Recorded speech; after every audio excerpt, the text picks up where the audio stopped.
सभी लोगों को जय माता दी। आज आपके साथ में अपने वास्तु विजिट के कुछ वीडियो शेयर कर रही हूँ। इन वीडियो को आप ध्यान से देखिए। बहुत सारे लोगों ने हमें व्हाट्सएप पे अपने घर का वीडियो बनाकर भेजा, उसके माध्यम से हमने उसका वास्तु चेक किया। कुछ जगहों पर हमारी टीम ने जाकर खुद से सर्वे किया और उस जगह को कि क्या दिक्कत है, क्या परेशानी है, इस तरह से। और कुछ लोग जो बहुत ज़्यादा परेशान थे और उनको उन परेशानियों से निकाला भी गया। इसके साथ भी कई चीज़ें और भी ध्यान रखनी है। अगर आप लोगों को भी कोई फ्लैट लेना है, ज़मीन लेनी है या फिर घर बनवाना है, खरीदी हुई ज़मीन है, तो कुछ चीज़ों का आपको ध्यान रखना है, जो मैं आपको ये साथ यहाँ पे शेयर कर रही हूँ। और अपने छोटे-छोटे कुछ वीडियो की क्लिप हैं, बहुत ही जल्दी-जल्दी आप यहाँ देख सकते हो। बहुत सारे लोगों के यहाँ पर फ्लैटों की वीडियो है। तो पहले मैं आपको बता दूं कि अगर हम कोई भी घर बनवाते हैं, जैसे उसकी नींव की जब खुदाई करते हैं, जिसको शिलान्यास कहते हैं, तो उसके लिए एक शुभ मुहूर्त निकलवाएं। उसके अलावा एक चीज़ का ध्यान रखें कि आपको गृह प्रारंभ जब करवाना है, नींव की जब खुदाई करानी है, तो कौन कौन से महीने में कराना चाहिए, ये बहुत ही ज़्यादा इम्पोर्टेंट है। जैसे बैसाख, श्रावण, कार्तिक, मार्गशीर्ष और फाल्गुन, इन चंद्रमासों में ग्रह आरंभ शुभ होता है। इनके अलावा अन्य चंद्रमास अशुभ होने के कारण निषिद्ध कहे गए हैं। बैसाख में ग्रह आरंभ करने से धन, धान्य, पुत्र तथा आरोग्य की प्राप्ति होती है। श्रावण में धन, पशु और मित्रों की वृद्धि होती है। कार्तिक में सर्व सुख, मार्गशीर्ष में उत्तम भोज्य पदार्थों की प्राप्ति होती है। फाल्गुन में ग्रह आरंभ करने से धन तथा सुख की प्राप्ति होती है और वंश की भी वृद्धि होती है। किंतु उक्त मासों में अगर कोई मलमास आ जाता है तो उसका त्याग कर देना चाहिए।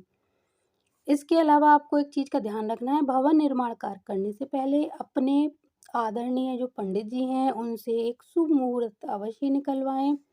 भवन निर्माण में शिलान्यास के समय ध्रुव तारे का स्मरण करके नींव की खुदाई करनी चाहिए। संध्या काल और मध्यकाल में नींव ना रखें। नए भवन निर्माण में ईंट, पत्थर, मिट्टी और लकड़ी नई होनी चाहिए। एक मकान की निकली हुई सामग्री नए मकान में लगाना हानिकारक होता है। किसी भी निर्माण के यानी किसी भी इमारत, भवन के निर्माण में कई क्रिया, व्यापार, इन चीज़ों से मतलब हमारा जो घर है वो निकलता है। कुछ लोग अपने व्यापार के लिए यानी बिजनेस बनाने के लिए कोई भी फैक्ट्री डालना चाहते हैं, या कुछ लोग रहने के लिए घर में नींव खुदवाना चाहते हैं, तो इन सब में ध्यान रखना है। इन सब के लिए विशेष मुहूर्त निकलवाना पड़ता है, जिनका पालन करने से शुभ परिणाम प्राप्त होते हैं। साथ ही निर्माण कार्य तेजी से और सुरक्षित ढंग से हो जाता है। वास्तु पुरुष की दिशा पर भी एक विचार कर लेना चाहिए। महर्षि वशिष्ठ के अनुसार तीन तीन चंद्रमासों में वास्तु पुरुष की जो पोजीशन है वो बदलती है। यानी भाद्रपद, कार्तिक, अश्विन मास में ईशान की ओर वास्तु पुरुष का मुंह होता है।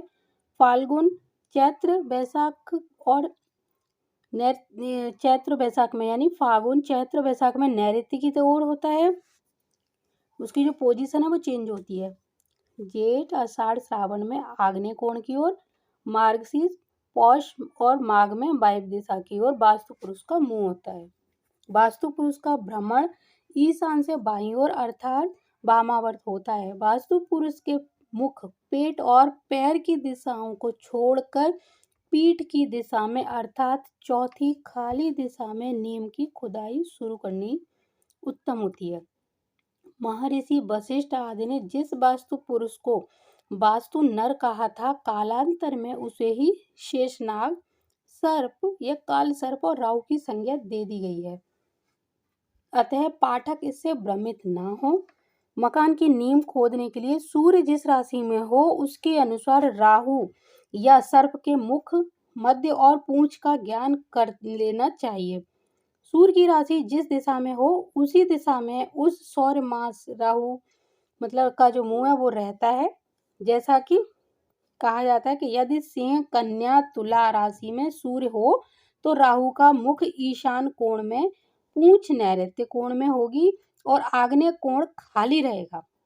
अतः उक्त राशियों से सूर्य में इस खाली दिशा यानी राहु की पीठ से नीम का खनन प्रारंभ कर सकते हैं।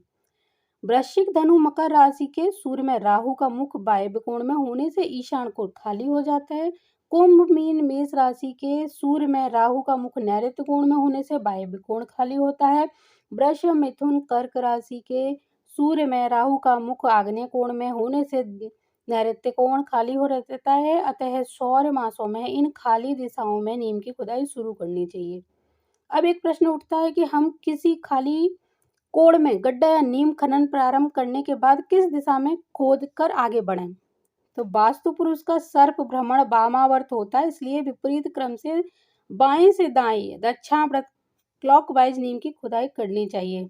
यथा आग्नेय कोण से खुदाई प्रारंभ करें तो दक्षिण दिशा से जाते हुए नैऋत्य कोण की ओर आगे बढ़ना है। वास्तु रूपी सर्प का मुख, मध्य, पूंछ जिस दिशा में स्थित हो उस तीनों दिशाओं को छोड़कर चौथी दिशाओं में नीम की खुदाई करनी चाहिए। शास्त्र के अनुसार शिलान्यास के लिए गड्ढा सूर्य की राशि को ध्यान में रखकर किया जाता है। इतना मैंने आपको बता दिया है।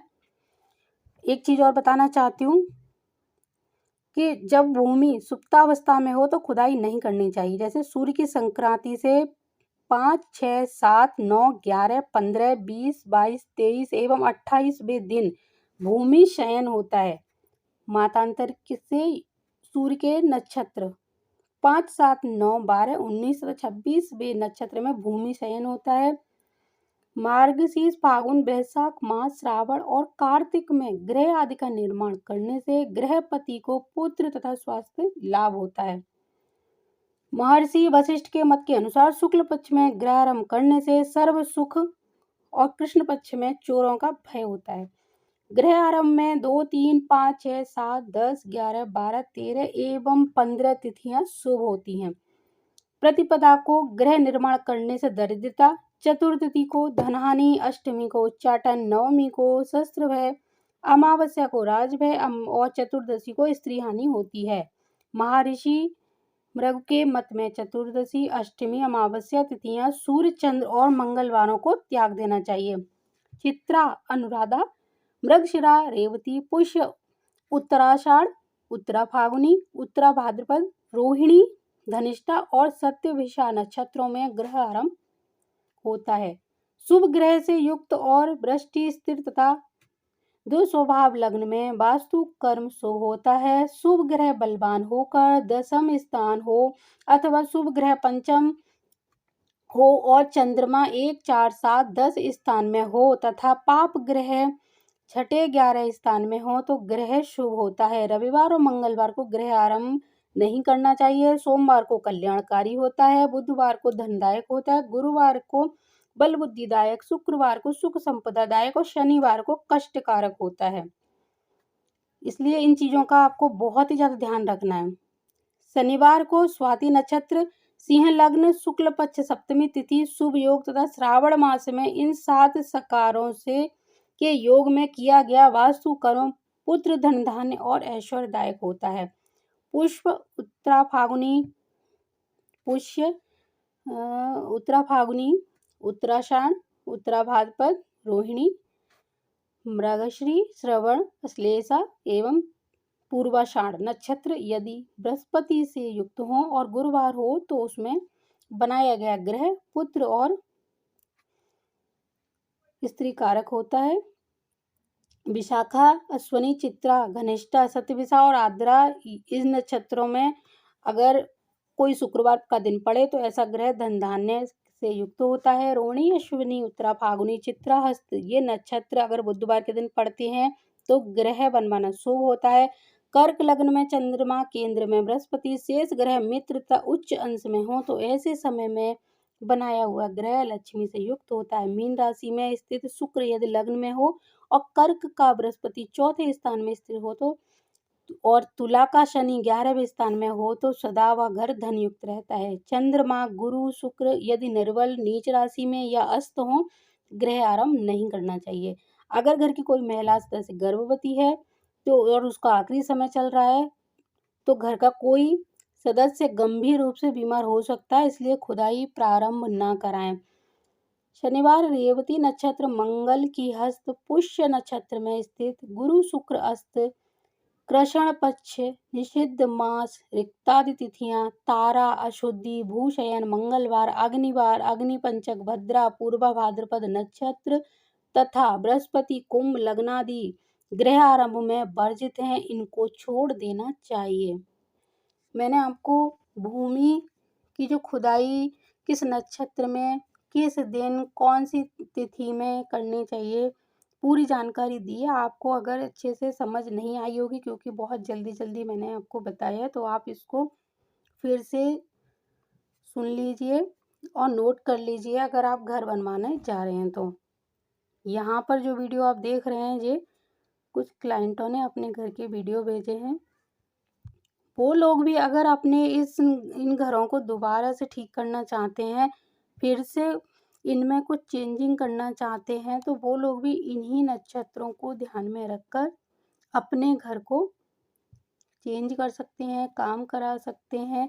पुराने घर में भी हम अगर दोबारा काम कराना चाहते हैं, कुछ बनवाना चाहते हैं, तो इन नक्षत्रों को ध्यान में रखकर कराएंगे, दिशाओं को ध्यान में रखकर कराएंगे और सारी दिशाओं में हल्का और भारी पूर्व, उत्तर और दक्षिण पश्चिम दिशाओं को ध्यान में रखकर अगर करेंगे तो आपको भी आने वाले समय में काफ़ी लाभ मिलेगा।